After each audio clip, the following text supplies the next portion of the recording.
থাইরয়েডের যদি অসুখ থাকে তাহলে কিন্তু উচ্চ রক্তচাপ দেখা যেতে পারে। কারো যদি থাইরয়েড গ্ল্যান্ড বেশি কাজ করে, বেশি, বেশি হরমোন যদি বের হয়, যেটাকে আমরা হাইপারথাইরয়েডিজম বলি, অথবা থাইরোটক্সিকোসিস বলি, তখন কিন্তু উচ্চ রক্তচাপ দেখা যেতে পারে।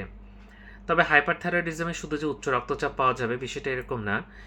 এর সাথে দেখা যাচ্ছে চোখে কিছু পরিবর্তন থাকে, বুক ধড়ফড় করে, অনেক সময় ডায়রিয়া হয়, অনেক সময় শরীরে ঘাম হয়, এরকম সমস্যা থাকে। শুধু উচ্চ রক্তচাপ থাকবে না, আরও কিছু সমস্যা থাকবে।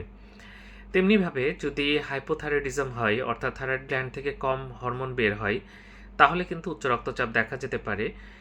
এবং এটার সাথে কিন্তু অনেকের কনস্টিপেশন থাকে বা পায়খানা খুব শক্ত হয়, অনেকের মাসিক বেশি হয় মেয়েদের ক্ষেত্রে। আবার দেখা যাচ্ছে কোল্ড ইনটলারেন্স, যে ঠান্ডা সহ্য হচ্ছে না, সবসময় ক্লান্তি লাগছে, ঘুম ঘুম লাগছে, এরকম হয়।